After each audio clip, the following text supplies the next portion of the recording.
শোনো, পিতা মাতার অবদ্ধতা কখনো তুমি হবে না, হবে না, হবে না।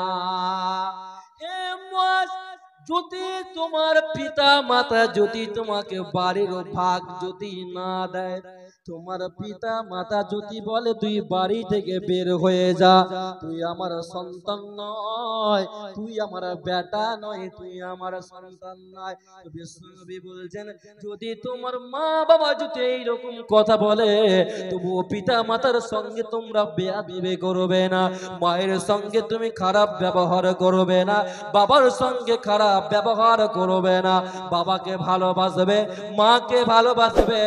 বাবা তোমাকে যতই মারো ধরো করো, মা তোমাকে যতই তোমাকে গালমন্দ করো না কেন, সন্তান রে ওয়াকাউলান কারীমা, পিতা মাতার সঙ্গে তুমি লরম লরম করে কথা বলবে, মিষ্টি ভাষায় তুমি কথা বলবে, মাকে কষ্ট দেবে না, বাবাকে কষ্ট দেবে না। মায়ের মনে চাচ্ছে বেদনা খাবে, বাবার মনে চাচ্ছে বেদনা খাবে, সব্বুর ভয়ে বলতে পারে না গো, বেটাকে বলতে পারে না গো। তো আল্লাহ রাসূল বলছেন হে মুয়াজ তুমি শোনো, আল্লাহ তুমি তোমার পিতা মাতার সঙ্গে কখনো তুমি অবাধ্যতা হবে না, হবে না। পিতা মাতার অবাধ্যতা হবে না। এর জন্য দেখেন মা বাপ কি একটা জিনিস, মা বাবা কি মধুর সম্পর্ক। দেখেন আমি যখনই জালসা করতে যাই, যে কোনো জায়গায় জালসা করতে যাব, প্রতিদিন তো জালসা, প্রতিদিন জালসা করতে হবো। আমি এখানে এসেছি, আমার মা 10-15 বার ফোন করেছে, ট্রেনে আসি, কোথায় আছো বেটা, বেটা কি খেয়েছো, কেমন আছো, কি করেছো, তুমি কটার দিকে স্টেজ যাবা, কটার দিকে বাড়ি আসো, কোথায় যাবা, বারবার বাপ মা খোঁজ নিচ্ছে। আজকে বাবা আছে, আজকে মা আছে, এই কারণে বারবার খবর নিচ্ছে। যখন বাবা চলে যাবে, যখন মা চলে যাবে, কে খবর নেবে? খবর লওয়ার মতন কেউ থাকবে না বন্ধু। এই জন্য আমার রব বলছেন ওয়াসাইনাল ইনসানা বিওয়ালিদাইহি হামালাতুহু, আল্লাহ মানুষকে বলছে ও পৃথিবীর মানুষ তোমরা সরো, তোমরা তোমার পিতা মাতার সঙ্গে তোমরা ইহসান করো। সন্তান তোমার মা বাবাকে তুমি ভালোবাসো, তোমার পিতা মাতার সঙ্গে তুমি ভালো মহব্বত করো। কেননা হামালাতুহু ওয়া উম্মুহু ওয়াহানান আলা ওয়াহানি, কেননা তোমার মা তোমাকে কষ্টর পরে কষ্টর পরে কষ্টর পরে তোমার মা তোমাকে গর্ভে ধারণ করেছে। 1 মাস নয়, 2 মাস নয়, 3 মাস নয়, তোমার মা 9 মাস, 9.5 মাস, 10 মাস পর্যন্ত তোমার মা তোমাকে পেটে তোমাকে গর্ভে ধারণ করেছে। অতএব সন্তান তোমরা পিতা মাতার সঙ্গে তোমরা খারাপ আচরণ করবে না। হামালাতুহু উম্মুহু ওয়াহানান আলা ওয়াহানি ওয়া ফিসালুহু ফি আমাইনি আনিশকুরলি ওয়া লিওয়ালিদাইকা ওয়া ইলাইহিল মাসির। আল্লাহ সুবহানাহু ওয়া তাআলা এর পরে বলছেন তোমার মা তোমাকে 2 থেকে 2.5 বছর পর্যন্ত তোমার মা তোমাকে দুধ পান করিয়েছে, স্তনের দুধ পান করিয়েছে। তোমার মা তোমাকে কত মহব্বত করেছে, মা তোমার পেশাব পায়খানা তোমার সাফ করেছে, মা তোমাকে কত মহব্বত করেছে। তোমার একটু কিছু হয়ে গেছে, তোমার জ্বর ঠান্ডা সর্দি লেগে গেছে, মা বাচ্চা ছেলের মতন টুকুরে টুকুরে টুকুরে কাঁদতে লেগেছে। কিন্তু বন্ধুরে আজকে বউ পাওয়ার পরে তুমি মাকে বাড়ির খাদিমের মতন করেছো, মাকে তুমি খাবার দিচ্ছ না, বাবাকে তুমি খাবার দিচ্ছ না গো, বাবাকে তুমি খারাপ আচরণ করেছো, মায়ের সঙ্গে তুমি খারাপ আচরণ করেছো।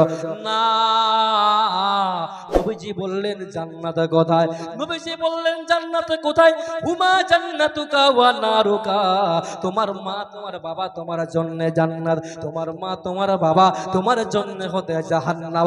অতএব সন্তানরে যদি তোমরা যতই তোমরা নামাজ পড়ো, দান করো, সাদকা করো, ওয়াজ নসিহত যে কোনো জিনিস তুমি করো না কেন, তুমি যদি তোমার মা বাবার অবাধ্যতা হও, তুমি যদি তোমার মা বাবাকে যদি না ভালোবাসো, মাকে যদি কষ্ট দাও, বাবাকে যদি কষ্ট দাও, বাবার হক যদি না আদায় করো, মায়ের হক যদি না আদায় করো, তোমার ইবাদত বিন্দু পরিমাণে 5 পয়সাও কোনো কাজে আসবে না, আসবে না, আসবে না।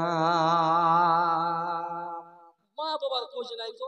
মা বাবাকে আমরা দেখেন তো বৃদ্ধ বয়সে মা কতটি বা খাবার খাবে, কটি বা ছোট বাচ্চার চাইতে মা কম খাবে, কিন্তু দুঃখের বিষয় আমাদের সমাজ কত নিচু নেমে গেছে। দেখেন, 5টা ছেলে আসে, 5টা ছেলে পালি করে নিয়েছে, ওই ওয়ার্কার 10 দিন খাবে, ওয়ার্কার 10 দিন খাবে, ওয়ার্কার 10 দিন খাবে, পালি করে নিয়েছি। ও যুবক ভাই, তোমার বাবা এক লাইন রিক্সা চালিয়ে, ভ্যান চালিয়ে, লোকের বাড়িতে মুনিশ খেটে, তোমার বাবা রাজমিস্ত্রি কাজ করে তোমাদের 5 ভাই 3 বোনকে একাই তিনি খাইয়েছেন, লেখিয়ে পড়িয়ে বড় বানিয়েছেন। আর আজকে তুমি 10, তোমার মা কটি খাবার খাবে, তুমি সেই খাবার খাওয়ার জন্য তুমি 10 দিন করে পালি করেছো। যুবক তুমি শুনে রাখো, যুবক তুমি যতই তুমি দান করো, যতই তুমি নামাজে পড়ো, তোমার ইবাদতে বন্ধু পরিমাণে 5 পয়সাও কোনো কাজে আসবে না। এই জন্য নবীজি বলছেন, মায়ের এত সম্মান, মায়ের এত ইজ্জত কেন আল্লাহ বাড়ালেন, কেন এত বাড়ালেন? বন্ধু আমার শুনুন, বাবার চেয়ে মায়ের গুণ কেন 3টা গুণ কেন বাড়ালেন, কি কারণে বাড়ালেন? আল্লাহ রাসূল সেটাও স্পষ্ট করে বুখারী শরীফের মধ্যে স্পষ্ট করে আল্লাহ রাসূল বলে দিয়েছেন। আল্লাহ রাসূল বলেছেন, মায়ের গুণ এই কারণে বাবার চেয়ে 3টা গুণ বাড়া হলো। প্রথম নাম্বার গুণ হচ্ছে, যখন তোমার মায়ের পেটে যখন তুমি চলে এলে, মায়ের পেটে তুমি চলে এলে, মায়ের বমি চালু হয়ে গেল, মা জনি কত কষ্টের পরে কষ্ট করে তোমার মা তোমাকে গর্ভে ধারণ করেছে, মা সহ্য করতে পারে রে, মা খাবার খেতে পারে রে গো। যখন আপনার মা যখন খাবারের প্লেটে যখন লঙ্কা তুলতে গেছে, খাবার মুখে ভরতে যাবে, আপনার মায়ের পেটে আপনি একটা লাথি মেরে দিলেন, মা হাইরে বাপরে করে চিৎকার করে কাঁদতে কাঁদতে মা সে খাবারটা খেতে পারলো না। মা সে খাবার থালে থেকে যে মা পেছনে দিয়ে কান্না করতে লাগলো। বন্ধু, 1 দিন নয়, 2 দিন নয়, 3 দিন নয়, 1 মাস নয়, 2 মাস, 3 মাস, 4 মাস নয়, মা 9 মাস, 9.5 মাস, 10 মাস পর্যন্ত মা জননী পেটে গর্ভে ধারণ করেছেন। এই জন্য মায়ের প্রথম নাম্বার, 1 নাম্বার গুণ। আর সন্তান, তোমার মা তোমাকে এত কষ্ট করে তোমাকে মানুষ করলে, তোমাকে ইঞ্জিনিয়ার বানালে, অফিসার বানালে, ইঞ্জিনিয়ার বানালে, তোমাকে মুলবি বানালে, তোমাকে ডাক্তার বানালে, তোমাকে প্রফেসর বানালে, বন্ধুর কেন্দ্রে তুমি বড় হওয়ার পরে মাকে তুমি বাড়ির খাদেমের মতন, মায়ের সঙ্গে তুমি চাকরের মতন আচরণ করেছো, গোলামের মতন তুমি আচরণ করছো। বন্ধু তুমি শুনে রেখে দাও, বন্ধু তুমি কিভাবে তুমি জান্নাতের আশা করেছো, বন্ধু রে তোমার কপালে জান্নাত মিলবে না, পাবে না, পাবে না, পাবে না। চলছে উল্টো দিকে, বইছে উল্টো দিকে। তাহলে আমাদেরকে কোরআন হাদিসকে আমাদেরকে ফলো করতে হবে, আল্লাহ রাসূলকে অনুসরণ করতে হবে, আল্লাহর কথাকে অনুসরণ করতে হবে, তাহলে ইহকালও কামিয়াব হব, পরকালও কামিয়াব হব। কিন্তু দুঃখের বিষয়, কিন্তু আমরা দুনিয়ার মহব্বতে পড়ে আছি। কোথায় গেলে বাড়ি হবে, কোথায় গেলে গাড়ি হবে, কোথায় গেলে সম্মান পাবো, কোথায় গেলে ইজ্জত পাবো, কোথায় গেলে আমার টাকা হবে, কোথায় গেলে আমি চাকরি পাবো। মানুষ শুধু খালি দুনিয়া দুনিয়া দুনিয়া দুনিয়া, খালি দুনিয়া না ব্যস্ত আছে ভাই। কিসের এত দুনিয়ার প্রেম, কিসের এত দুনিয়ার মহব্বত, কিসের এত দুনিয়া তুমি মায়া করেছো ভাই? তুমি এত বড় বড় বিল্ডিং করেছো ভাই, তোমাকে তোমার সঙ্গে কিছু যাবে না। এই জন্য নবীজি বলেছেন, ইয়াতবাউল মাইয়াতা সালাসাতুন ফায়ারজিউ ইসনানি ওয়া ইয়াবকা মাহু ওয়াহিদুন ইয়াতবাউহু ওয়া আহলুহু ওয়া মালুহু ওয়া ইয়াবকা আমালুহু। বিশ্বনবী বলছেন, শোনো, যখন কোনো ব্যক্তি যখন মারা যায়, যখন কোনো ব্যক্তি কোনো মাইয়া যখন মারা যায়, বাড়ি থেকে নিয়ে কবর পর্যন্ত 3খানা জিনিস যায়, সালাসাতুন, বাড়ি থেকে নিয়ে 3খানা জিনিস যায়, তার সঙ্গে তার ছেলে যায়, বন্ধু যায়, ভাই যায়, বাবা যায়, আত্মীয় স্বজন সবাই যায়, এবং তার খাট পালং সবই যায়, কিন্তু আবার ফিরে চলে আসে।